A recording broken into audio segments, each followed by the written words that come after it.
Не работает. Работает. Спасибо. Hello? Yeah. Добрый вечер.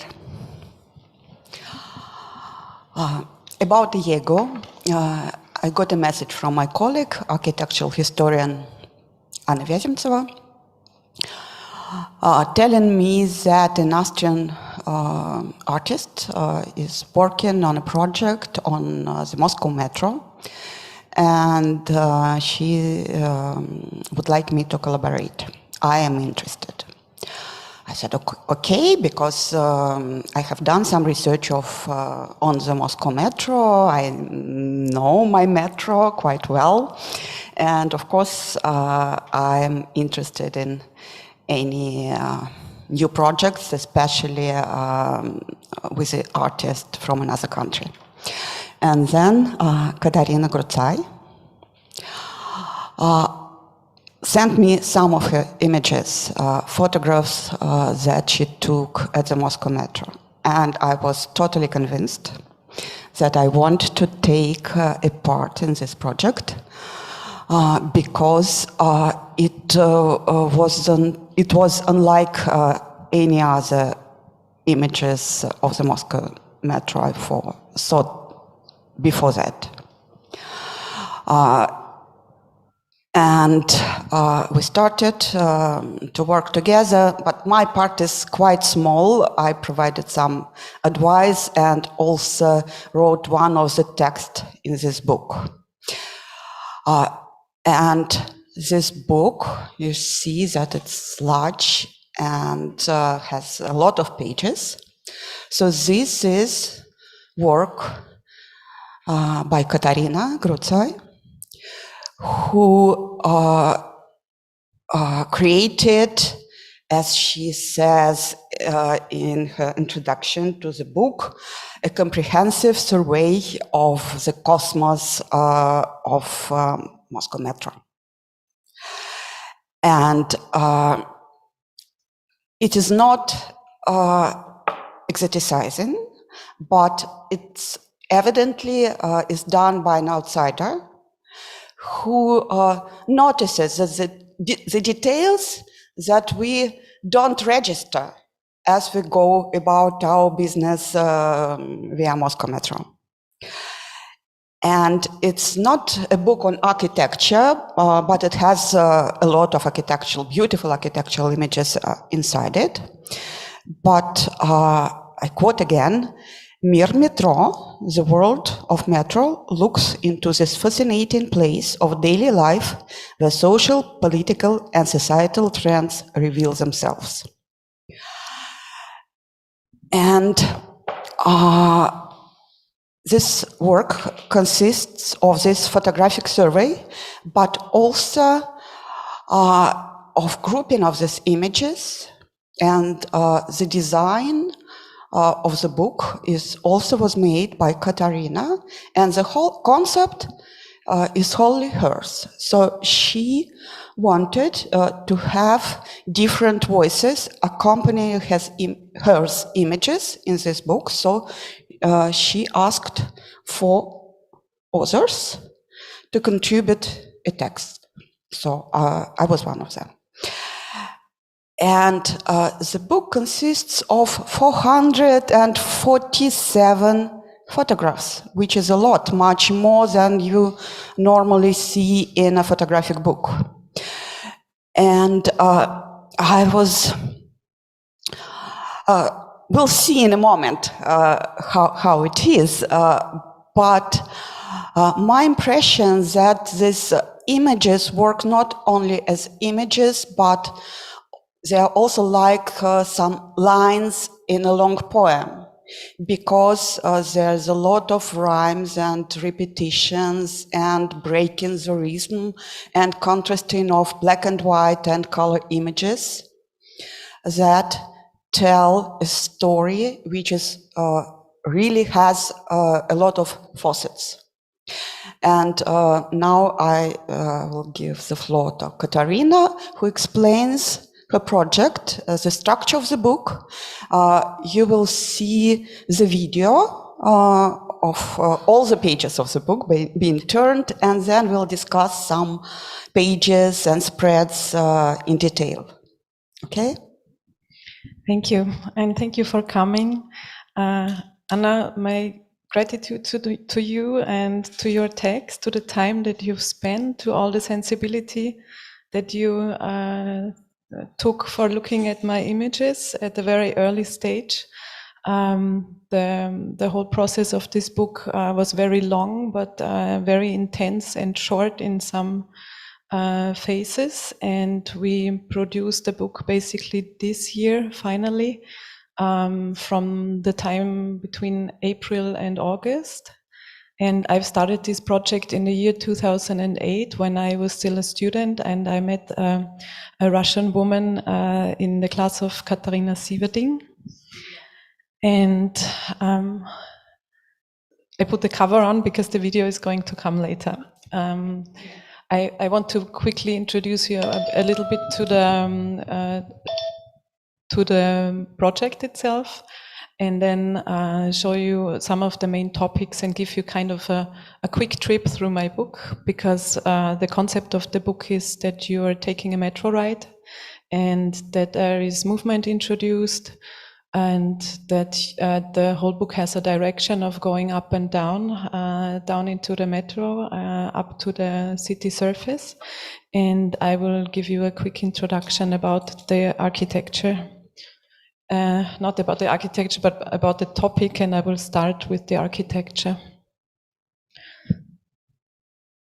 So of course, the architecture cannot be missed, but I've understood that most of the publications that already exist about the Moscow Metro are actually about the architecture and not about the social implications and not about the cultural side of it. But of course, the architecture is kind of the surrounding for the images that I took, or specifically the topic. So I started this project in 2008. This is when the first images, these are the first images that happened, and the last images are from July of this year. For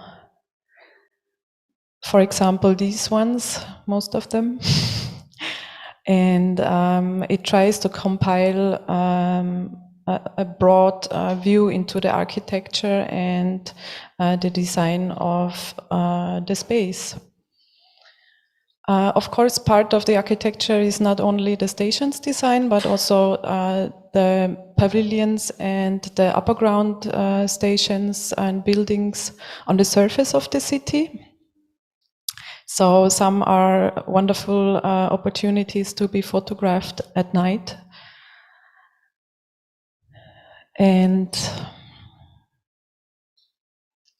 of course, there is also part of the architecture is the design, whether it be the mosaics, the tiles that are beautifully images showing in Komsomolskaya station, the sculptures that you all know, or the materials. For example, here, one of the floors in the metro wagons themselves.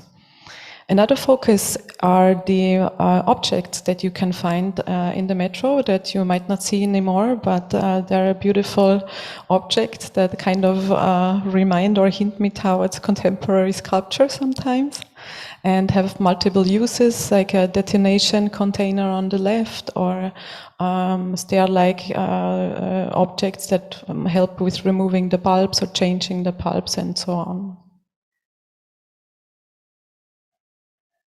Then there are many myths about the Moscow Metro, and I tried to find a visual way to make it a topic. And I found doors that are incorporated in the usual design of the stations that you can see upon a second view. And I've made a small series about the spaces that are behind the areas that we are actually allowed to enter in the metro. Then, of course, the light is really important. There is a short series about light design. Most of the stations have their own light designs, which are beautiful and which lead me to another topic, which is big in my artistic work, but also in the series. The Moscow Metro is not only a transport system; it's also a place where people work. So part of my series is about the labor that is happening in the Moscow Metro, especially the women that are working there. So a big branch of the book is analog photographs in middle format color about the women that are sitting at the bottom of the escalators, guarding the passengers, or working as station officers. So these women, as you can tell, and sometimes I also catch the men there, were asked if if I can take their image. This had also a couple of fluctuations because there were years where it was really easy and people agreed in the first moment. And of course, you have very frustrating days where nobody wants the picture taken. And also, this is international tendency because in November 2015 there was the bomb attack in Paris metro, and in March 2016 in Brussels, which had quite an impact on my project because the attitudes towards security changed a lot through that. So by now I have recognized that many of these women are gone. I had a sense that the soccer championship in 2018 will change the metro a lot, and I photographed most of them before that. Then very impressive for me, as I've grown up with other images of women, is the depiction of women in the artworks themselves. Of course, part of the propaganda, but still very interesting to see women as workers of different forms, with weapons, with drills in the factory. And then I've also photographed in black and white. So the series is very eclectic, digital photographs, analog, black and white, and so on. And I've been working black and white for several reasons, but one of the reasons is that I had a flashback, or I had a lot of association to Fritz Lang's Metropolis in the metro that had to do with the movements people are making when we are in rush hour, and there are very few steps possible, and everybody shakes in a certain rhythm with the heads because we can only make the small steps. But also of the fact that there are masses of people being transported down in the underground.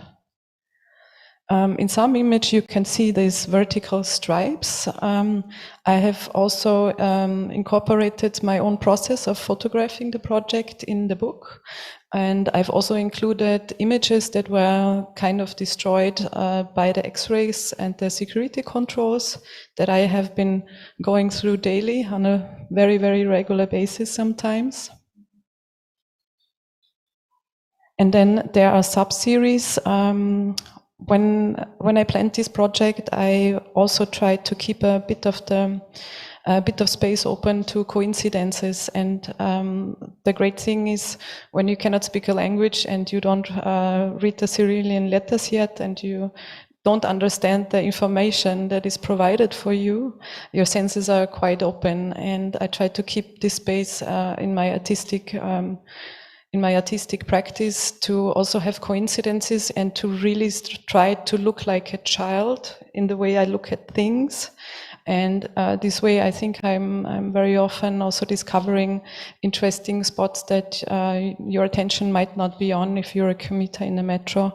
And there is one of these sub-series that is really important to me in the book that focuses on the portal between the underworld and the upper world, which is the exit doors of the metro. And that's the moment where people have to take care of each other and they don't let the doors bang back. There is a very social moment. And there is also this portal of getting back into the light, getting back into the city. So this series is also a bit more elaborate in the book itself, but you will see it later on. There will be a video when we have our conversation that shows the whole book, flipping through the pages. So the metro dogs were another factor in the series that I would have loved to investigate a bit more, but they just disappeared from the metro stations. In 2008, I was stepping over many dogs to get into the station. Nowadays, they are gone. So part of the metro system is the commuters and the users, and I'm very interested in the socio-cultural aspect of the metro. So people meeting. I've never experienced a subway system that is, as we are on this conference, that is so user-friendly and that has so many designs and details that remind me rather of spaces inside than outside in public space. And I've also recognized a lot of people are meeting up in the metro and spend time there, and there is a big interesting social interaction going on. Interesting to me is also that in this process of waiting or in the process of being on the escalators, people can somehow become like sculptures, because the way the bodies get into the space are very unite.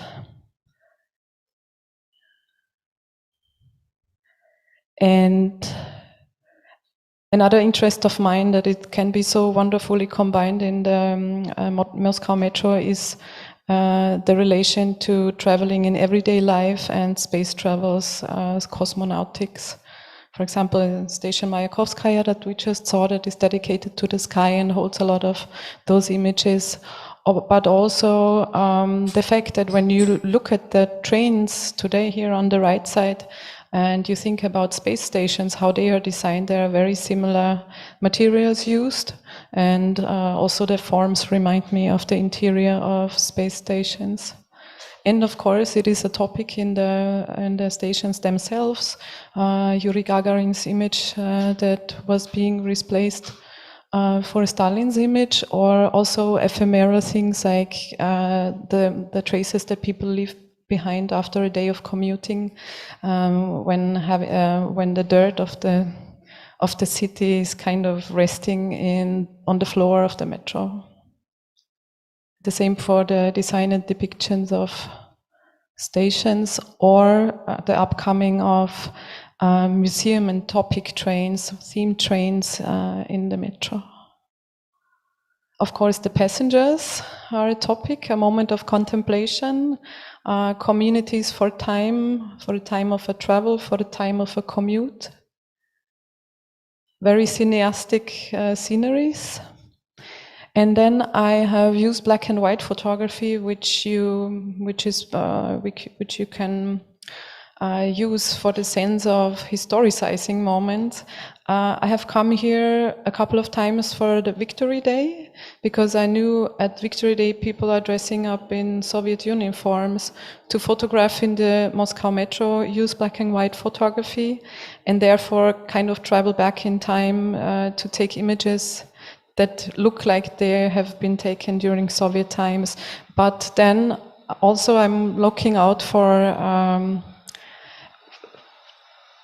making temporal entanglement. Like this man is holding an iPad, so this is impossible. So a couple of these images, of course, are very dense images that require very attentive viewers to decode them. Yeah, the topic of surveillance. I've had controls every day, as you can tell.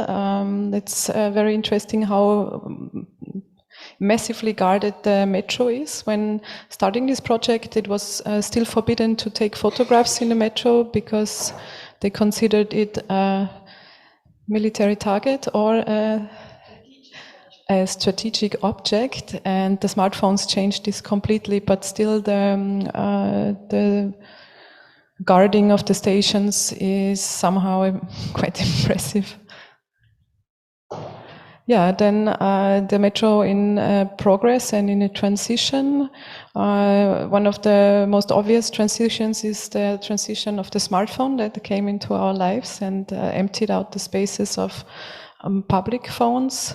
But also there are very interesting doors and passageways that have been closed or opened that I got really interested in, because there's not really an interest to cover that something has been covered, which I find quite interesting.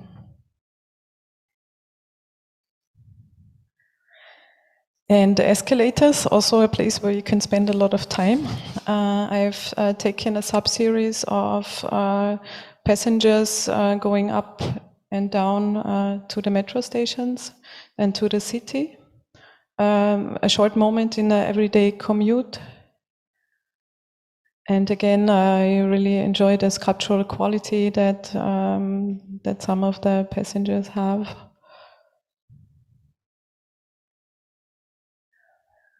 And last but not least, this is part of the project material of my own behind-the-scenes material, basically, that I wanted to fold into the project as well. The book starts with this map of the Moscow Metro with my personal notes, and I'm also including the Polaroids that I shot, the contact sheets of the films that I've taken from the women, my visa, and wrappings of the films. So that was not a chronological order, but I would like to start the video now while we have our conversation, and that will give you also a proper look in the book, how it's designed and about the order of these topics. Okay, thank you. I want to read another quote from Katharina's introduction. At first, it was hard to find my bearings, as I could neither read the Cyrillic alphabet nor understand Russian. This liberated from the flood of information. However, my perception was all the more keenly aware of the essential experience, the strong current of air from the trains as they enter the station, the deafening howling of all the vehicles, the metallic drone on the fast ride, the smells, the sound of the voices and steps in the vaulted halls, the glossy surfaces. So not only visual images, visual perception, but also other senses were involved. And I then thought, why did you decide to turn this project into a book and not to a documentary film, where you could also include sounds? And it would be, I think, the more obvious solution for this kind of story that has so many subjects in it. And first I want to ask you, how many images at all did you take during all those years? I've been going through 70,000 digital images and 100 films. So that's either 10 images per film or 36 or 12. Yeah, was so a massive... I would say that's enough for a film. Yeah, and then you, so the question stands, why did you decide to make a book? And how you organized this material inside the book? It was from the beginning that it was pretty clear to me that I want to make a book, because I wanted to make a really elaborate project. I don't think it gets the proper attention when you go to Moscow 1 or 2 times and you make photographs and then you make the book. I think I really wanted to get deep into the topic and experience many facets of it. And I think a massive system with such a history like the Moscow Metro also deserves a certain length. Otherwise, it will be always an investigation of a surface. And then another reason is that as an artist, I not only work with photography, I also work with film, with video, with installation, with art in public space. But one of the interests that I kept having is the borderline or the gap between the moving and the still image. So for me, it's more interesting to bring movement into a book than to film movement in a documentary.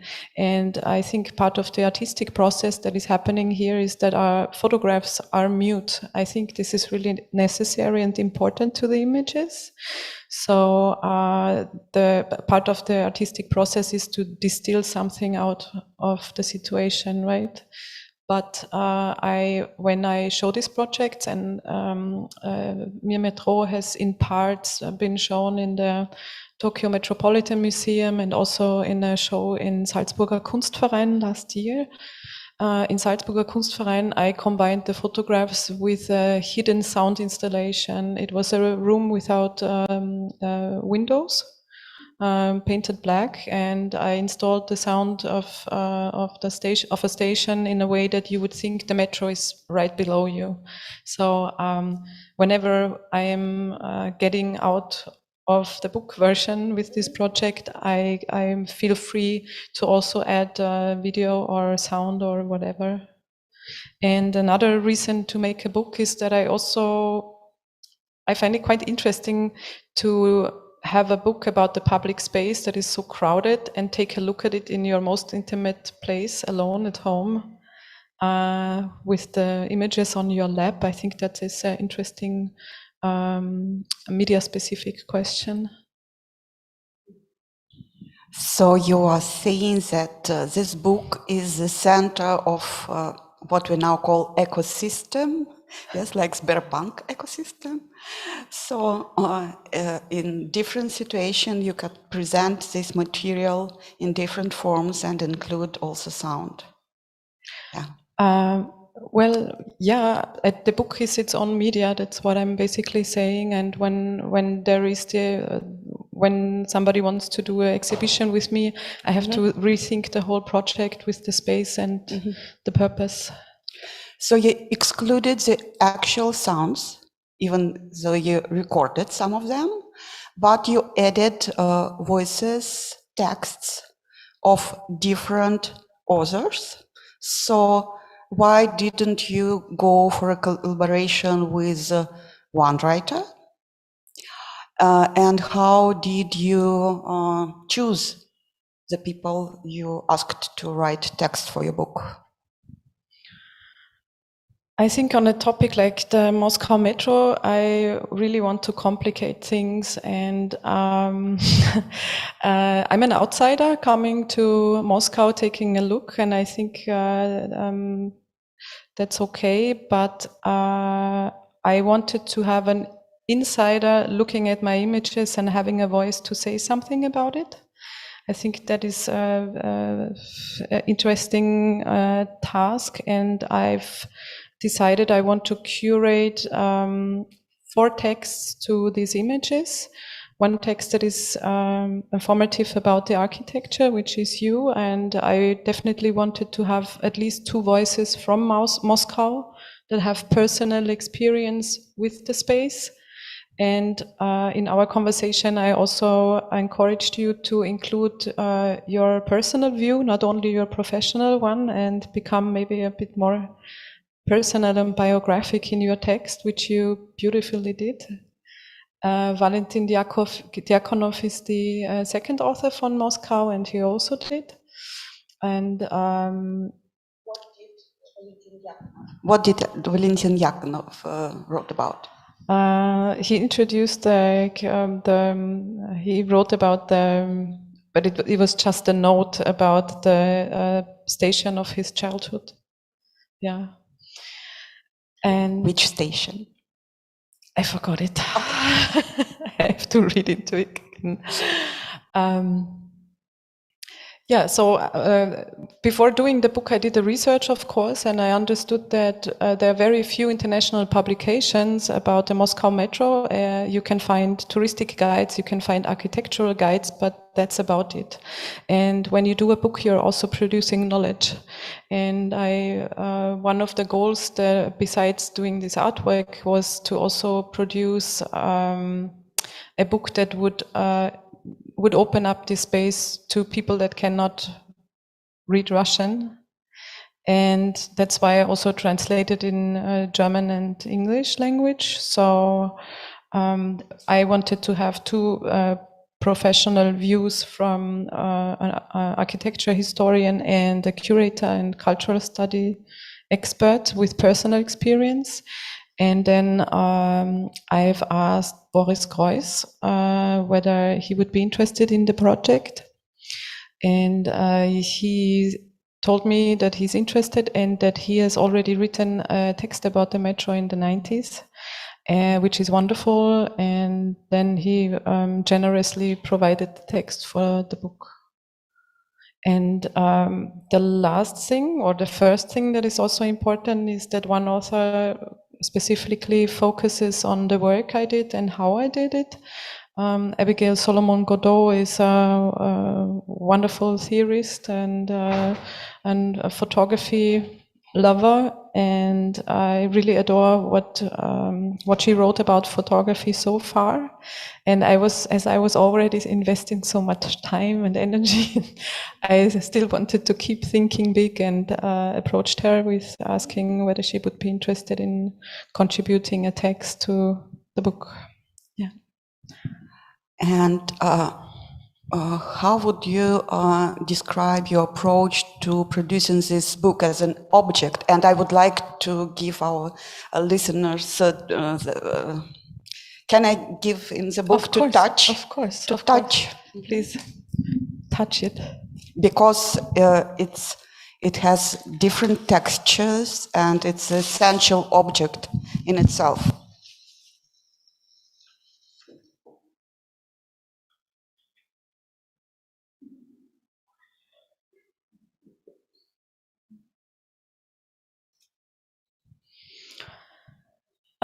I developed the design of the book together with a graphic designer called Christian Konrad. We've already done a publication called Bodies of Work before that. And we basically directly slipped into the Metro project. And my idea was that I would like to include part of the material quality of the Moscow Metro within the book, but not step into this nostalgic trap of appreciation of the old stations only. So I knew that I want to have something with metal on the cover. So we made this metal font, and I thought silver is the perfect solution because it's one of the materials that you can find in the metro, but it has also to do with photography. And the linen, the color of the linen picks up on the trains, on the 81 trains of the Moscow Metro that have this petrol color. And the font inside is also printed in Pantone, petrol color, metallic petrol color, and connects the body of the book with the cover. And for the outside, I kind of got this idea to have two images in a size that is pretty common in photography. Before we had our smartphones and didn't print out images anymore. And I wanted to have these items, like these objects of photography in the book. And it was important to me that the book says that this is not an architectural guide, this is an artistic investigation. And I also decided that we should have two covers, and the back cover is basically looking at you. it's an eye, but it's the lighting of a metro station. It's a chandelier with neon tubes, and I like that the design of the object is has turned out really well, and the quality is also the way I imagined it. Yeah. And one of the biggest topics that we have worked on for the most time was the font. So I really wanted to keep the sharp edges of the M, as it's so dominant also in the public space. But the choice of fonts that provide also Cyrillic letters is quite small, to be honest. And luckily, in the last moment, there was one font the graphic designer was not happy with, but I was happy, and the way around. But then he came up with this font that has just come out in April, and that is based on the font of the early to mid 20th century. So it's based on fonts that you can find in the metro, but it is a new one, and it is designed by a young Russian group of typographs. Can you remember their name? No, I cannot remember all the names, but the name of the font is TT Force, and there is quite a big team behind that. You can read into this. Yeah. Okay, but it's certainly a very ambitious project, which took a lot of time and labor to create and to produce. So how did you find support for such a project? It was really problematic, because when I started the project, I was a student still, and I was on the shift from Berlin, where I did exchange study, to Austria. And if you're a student in Austria, you can only get public funds through the university. You cannot access the public funds outside, which are higher. And it was a problematic situation I had to solve many times, also with the book. I mean, the public funds are not enough to produce such a book, and it was a permanent hassle to do that. I had to take care of, I had to make sure that my stays are rather short, and that I keep working like 10 to 12 hours per day in the metro to really use the time and not spend too much money. But over the process of having my diploma and going back, I met more people, and everything got a bit easier.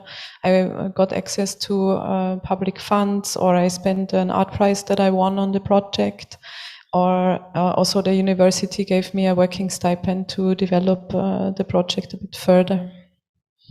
So for me, it looks like enormous dedication on your part to be so persistent in this work and in finding the support and funds for it.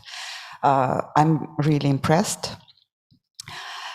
And probably the last thing that I want to say before asking for questions from the audience is that Katharina's questions for me actually made me to think about the metro in a new way.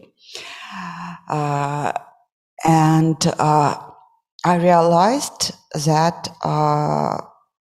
for a person who lives in Moscow, like for a long time, and I was born in Moscow and has lived in Moscow ever since, that the Moscow is the most constant part of the city, you know, because Moscow is changing so rapidly everywhere.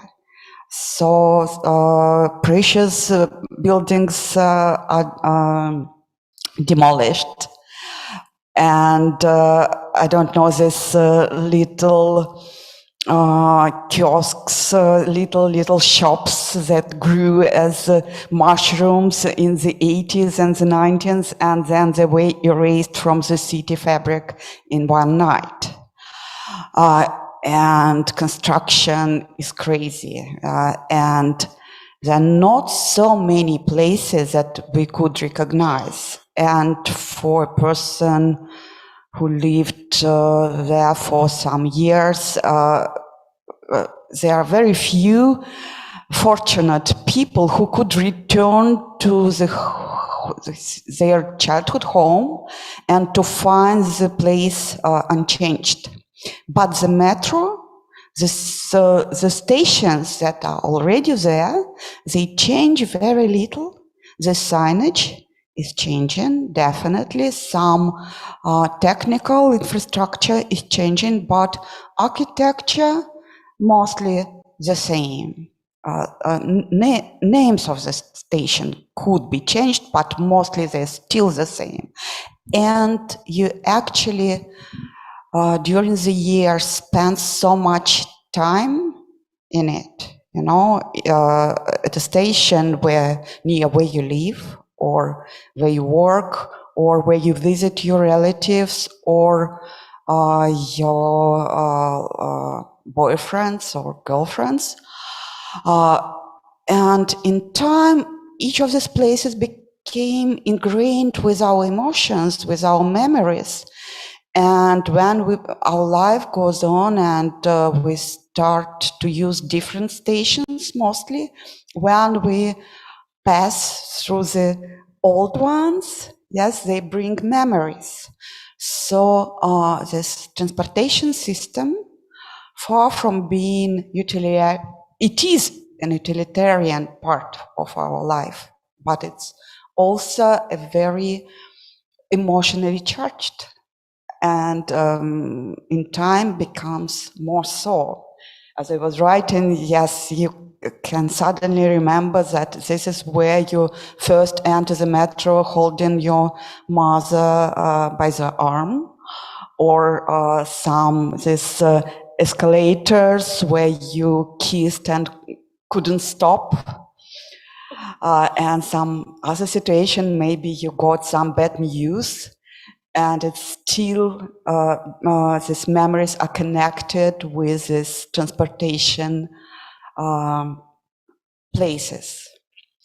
And I think that Katharina, coming from a different situation, yes, and spending not so long time. It's a long time to produce a book, but still not so long time actually on site. She managed to notice these qualities, this role of the metro in the life of the city, and I think it's a very good result. And also for me, it's also important that this book is in 3 languages. So it's in English, so it could be written internationally. It's in German, so it would be, I hope, well received in the German-speaking world. And it's in Russian, so I think we will have enough book sold in Russia and in Moscow. So far, it's still not possible.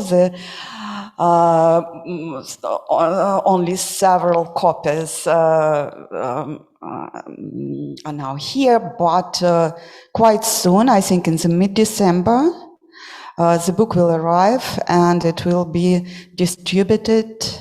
Katharina, tell by which? Jupiter Books in Moscow. Say again, please. Jupiter Books, yeah. And hopefully in many bookstores around the city. Yeah. Okay. May I ask you? Yeah, please do. Well, afterwards you can ask, why did you get engaged in the project? Why did you say yes? I understood your incredibly well-booked expert. You are super busy. You spend the weekends working on conferences. Why did you say yes to a project that is in the arts field? Well, I'm certainly very busy all the time, but partly it's because I sometimes became enthusiastic without fully realized how hard it will be to fulfill these obligations. But what really was a decisive factor for me, that among these first images that Katharina sent me was a totally beautiful photo of my metro station, Botaniический garden. And I like a lot this pavilion of the Botaniический garden, which is now has totally different surroundings. Landscape was built over, and this image was so beautiful and so maybe unexpected. So I fell in love with it, and I decided, yes, I will work with this artist and on this book. Thank you. Please, maybe you have now.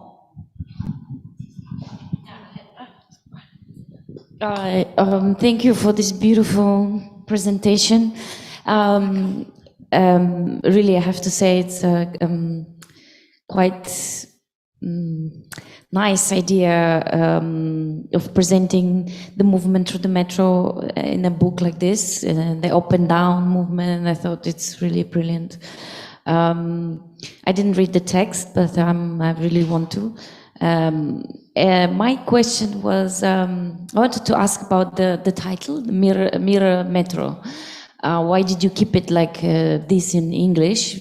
Because Mir Metro could be, I don't translate like the world of the metro, or there is no mention of that this is in Moscow, so I, in one sense I understand that you didn't want to make it as a touristic something that has to do with the Moscow metro, but more like with the, Mir Metro. And anyway, let's start with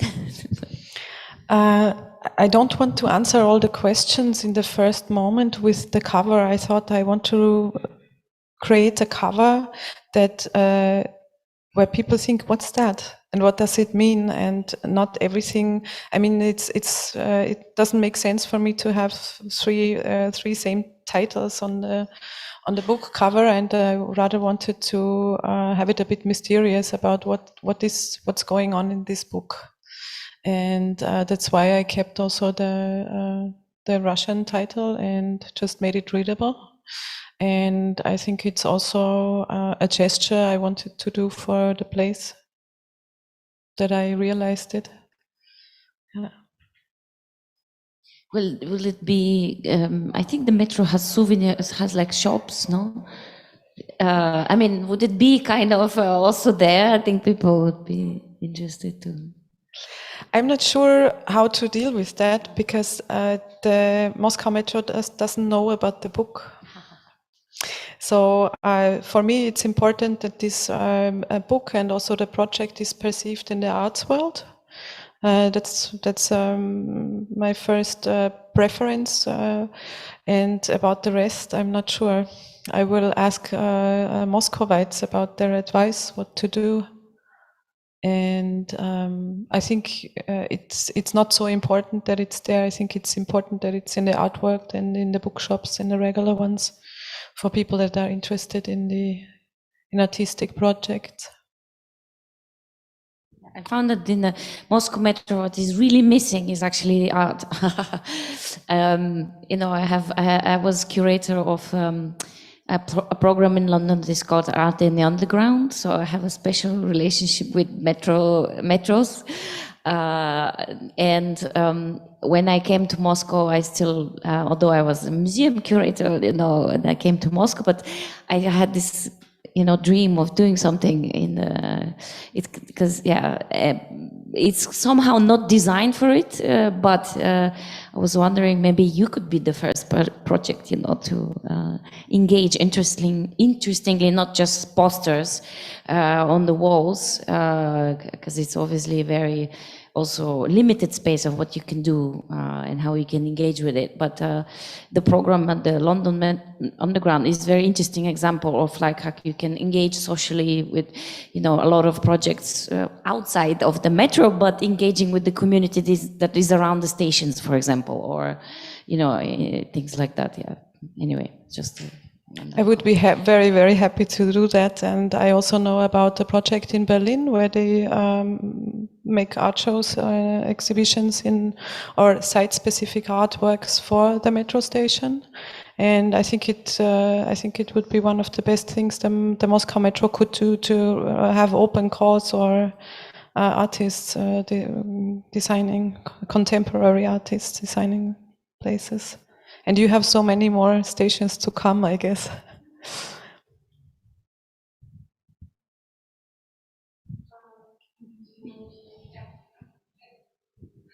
Thank you for the presentation. I really dived into the book.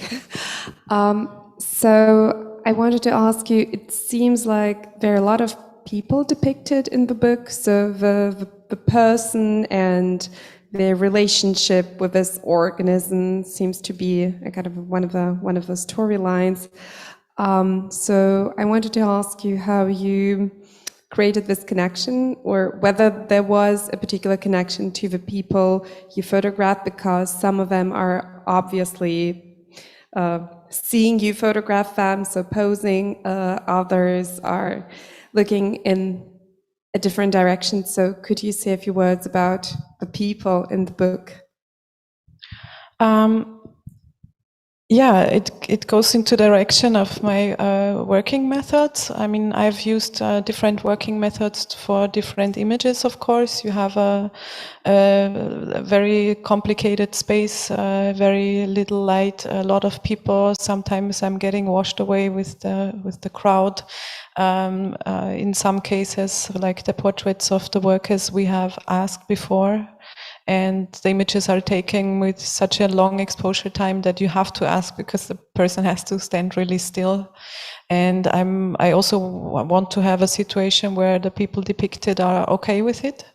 So I think I bring a certain level of sensitivity into my practice, where you see that somebody's okay with it being photographed or not okay, and or maybe playing with it and engaging in the camera. And I've had various situations, but when I recognize somebody doesn't want to be depicted, I get it. And in some cases, I was just taking the picture. I mean, the series of the people on the escalators was really important to me. And that, of course, works with the surprise effect of people understanding they are being photographed after it happened. But I've also received quite a lot of smiles for that.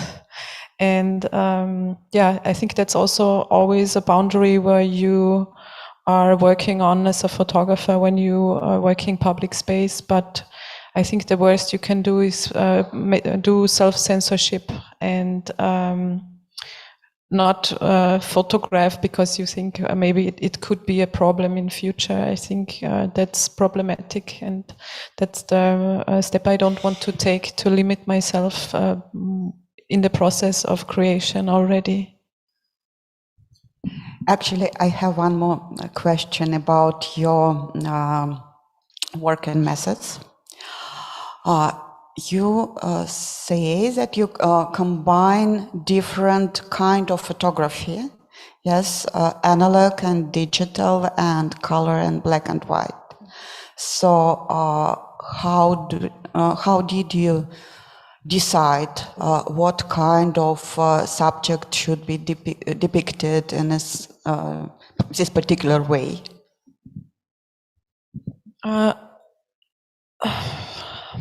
I'm making concepts before I'm working, but I also keep space for doing things intuitionally, and it's maybe a weird decision to photograph these women in the dark tunnels that are obviously also maybe moving, and not everything is super sharp with the analog camera, but I had the feeling this is the right purpose to use this high quality material as well.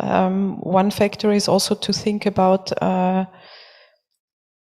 the quality of the digital camera and the analog one, and thinking about the size you maybe want to print things in future. This is one part. This is also a reason why I photographed the architecture, for example, on film.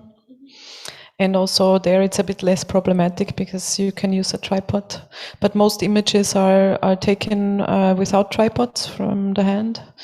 And in the tunnels I've always worked without tripod, and the black and white photography, I've just tried a lot and came to the conclusions by doing. Yeah. Do we have any more questions from you? Just one quick question.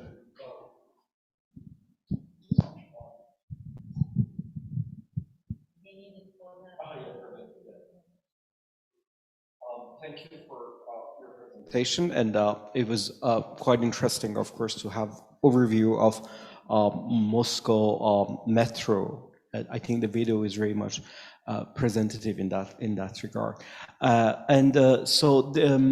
Just a very quite interesting practical question for myself, that you used, continuing your question regarding to the materiality of the work and the technology behind the work. There is a middle format analog camera. This is one camera that you used. Polaroid camera, and what was your digital camera? I have used two middle format camera, Mamiya 7 II, 6x7, and a Hasselblad 6x6. And I've used a 35mm analog camera from Nikon, and also a Nikon digital camera and a Canon digital camera, because when I started the project I did not even have my own digital camera. I've lended. So each camera, basically, because when you're taking picture in the public, Yeah. so basically is a public performance. So each camera creates different form of relationship with the subject. Mm-hmm. So what was your experience in that regard? I have to add another camera here. I've also used a point and shoot in 35mm, and you have different working with methods with the point and shoot. I've, for example, photographed rush hour, because many times you cannot resist the mass of people. I was just washed away with the crowd, and you cannot stop there. So a point and shoot that I can just put on top and click was the tool that I needed for those situations. And the Hasselblad is a camera that gives you a lot of attention in a way. I've used that one to photograph the women, but also because the lens is the best one for darkest situations. And a lot of women luckily felt very flattered that they get the attention of a photographer and have their image taken. And with the digital camera, I often use the digital camera in a light situation where I'm not sure how this is going to turn out, so I can take a look. Sometimes I take the analog shot at the end, but I use the digital camera kind of a control mechanism for the final shot, or I use it in situations where I need many photographs. Like the train approaching, for example, you have to take many photographs to get the one that makes the perfect situation. Yeah. Please. Just something that popped into my mind where you were talking. I was wondering, what do you think this project would be possible? And probably it would, but it would be if you were a male artist, because I think this is a space that really, the facts that as you said, there was a lot of surveillance, a lot of also, you know, as everywhere, to gain the trust of people, to photograph them. In a way, being a woman is kind of makes a little bit more safe space, maybe, I don't know, or kind of more trust, or I don't know. I thought that this is really the kind of project that I don't know, that yeah. I don't think it was easier for me, actually. I don't. And I'm aware of the fact that this is usually a male-dominated area to all the rail fans or, I don't know, the space itself. You can also see it by the artists that have worked on the metro worldwide, maybe, are rather more male than female. But I don't think it was easier. I think I owe a lot of thanks to my assistants. I had one of the assistants, Maria Nabolskich. She helped me with previous projects, and she was really fantastic with people, asking people for their image. And then, of course, it's a lot about sensibility and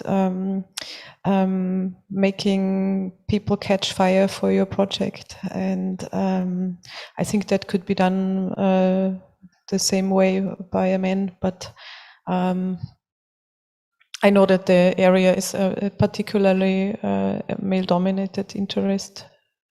And we had also to be very flexible about how we photograph. I tried to photograph by myself in the beginning, but that would mean that after at least a minute, somebody would come and interrupt and ask me what I'm doing. I cannot speak Russian, I cannot answer, so I changed my working method. I got Simon Ratz and Julia Tauber from the Austrian Cultural Forum supported me, and they wrote a letter in Russian for me that I could show if somebody is approaching me, but still this would generate a lot of open questions, and still I couldn't go on, or I was going from one control to the next one, and it's not a good working method. So I decided I needed some assistants that take care of that, to inform the people why I'm photographing. And then you're in the public space, it's a different situation again. You want to photograph, and a lot of people are interested. They come up, they ask you about the camera. So you miss the important moment where nothing is blocking the view. So I really needed somebody to help me. And I've also worked with another assistant, Elisaveta Golovina. As I've previously told you, it was a really expensive project and very difficult for me to realize. So I had to use every day in the maximum. So what I would do is I would work 6, 7, 8 hours with one assistant and then meet the other assistant. So one could go home and we went on with the other one. Body-wise, it was a really stressful and intense project, and that was really a massive for me sometimes. Yeah, this was one of my favorite irritations and anomalies I met. There was a raccoon in the metro. Yeah. No, it was a pet. It was a pet. Yeah, yeah. But thank you for the question. It's a very interesting question. And one of the assistants told me, you know, we can have it easier if we behave very unprofessional, and they think we're just girls having fun and doing something together. So maybe you're right. Ну что же, больше нет вопросов?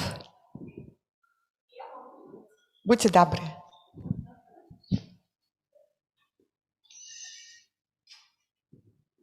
Мне было очень интересно. I was interested to see how you see the metro, because we use the metro on a daily basis. I live in Moscow. I was born in Moscow, and I take the Moscow metro every day. That's easier and faster than by car. And your approach differs from the approach of the Moscow residents, because it offers the another way of objectivizing the reality because in our perception, it's absolutely different. I would say it is so flat. And well, you may look at a beautiful fresco or a lamp.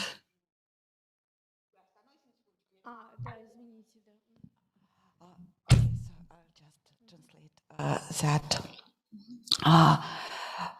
again, it's a point of view from a Moscow person who uses metro on a day-to-day basis, and for her, it's very interesting to look at your view on it, yeah, and she used the word objectivation, you know, objectivation, yeah, maybe in this focusing on some particular aspects. Да, ну, собственно, здесь это не вопрос, а просто я как бы свою... The question is just kind of an impression that I have. That's my impression of your book. It somehow reminds me a movie. There's a Hollywood movie which is called Changing the Reality. Probably you've heard about it. Меняющие реальность, ну, возможно, Changing the Reality. It's a movie. It is called the Adjustment Bureau, basically. Well, this is a movie about such underground infrastructure where you can shift spaces, or you can change metaphysical spaces. The doors lead somewhere else. So this is a movie about mystical film about a mystic side to plane of a large city, and this plane is accessible through all these strange doors, like you have photographed. Ну, то есть там как бы действие происходит в Нью-Йорке. So the scene takes place in New York, and what I paid attention to were the doors. And I had a déjà vu. Well, I get an impression that the reality, it's like it gets filtered through the eyes of the German culture, Austrian culture, because your photos is the German photography school, and the school aims at objectivizing the reality, and is different from what we are used to.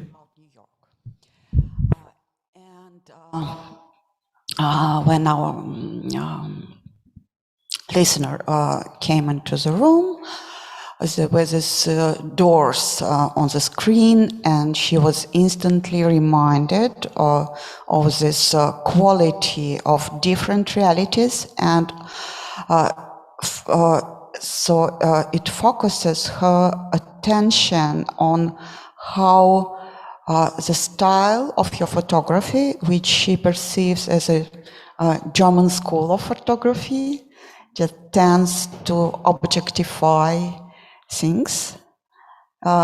So you somehow changed the planes of reality from the one we Moscow people experience to some other kind of reality through your lens.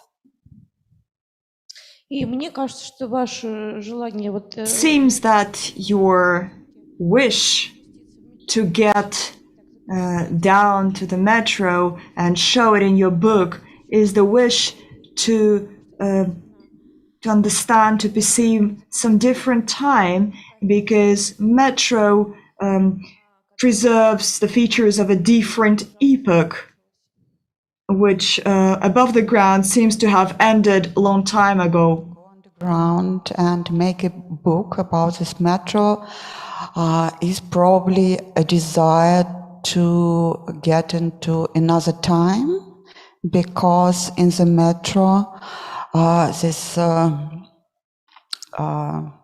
lost time, this other epochs of our history are conserved somehow in the style of architecture and art. And so this is the experience of a person who looks at your book in these images. Ну вот как-то так. Thank you. Спасибо за ваш комментарий. I'm sorry, I was not present here at the space, but I was listening to the stream, so I know somehow what was happening here. But I was wondering how your perspective changed while you were working on the project, because I was not born in Moscow, but I was always traveling to the city with my parents, and I remember that the first time I was in the metro, I felt like it was something like a sacred place, like a place that my parents are taking me to learn something, because it has a different smell, it has different kind of architecture. The materials that I use there are always different for me, because you can travel from station to station and see that it's something different all the time. And did you somehow notice this change of your perspective, because you were traveling to Moscow from 2008 and you were all the time catching metro in its stability always, but also in its different states, in its different modes? Did you feel that your book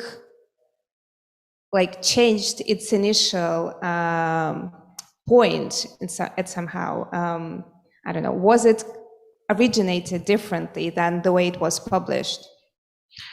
No, actually not. I mean, what I understood is the changes that are happening there, that from 2008 compared to 2021, in 2008 there were no smartphones.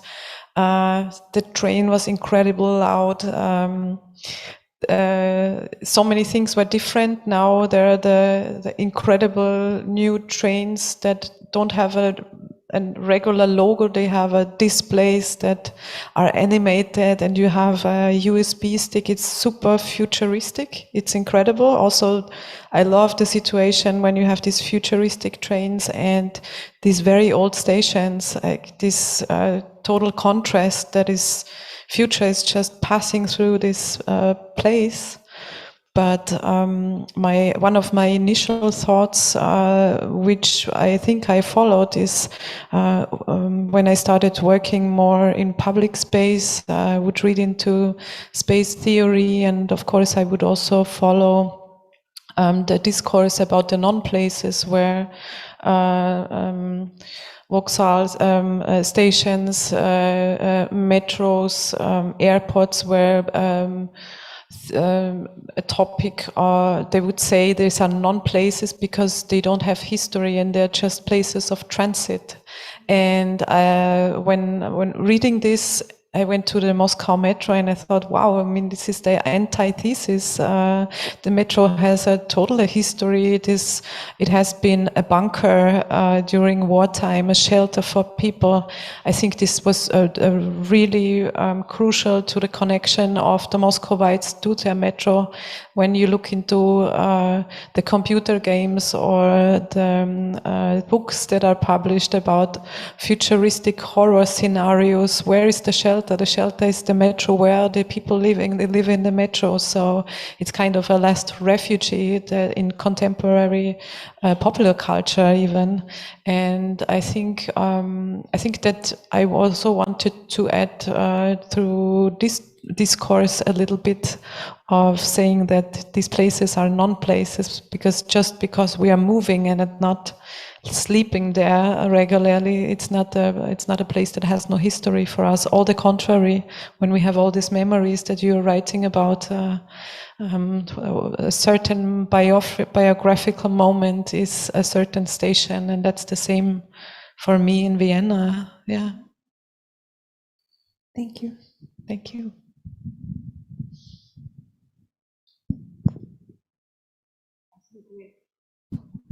We can finish now? Yes, yes. Okay, thank you all for coming. I do hope that this book will found its readers, and especially in Moscow. And I think it's a great addition to the library of books about my city. So thank you for it. Thank you so much for inviting me to this wonderful conference and to discuss this book in the frame of hospitality. Thank you.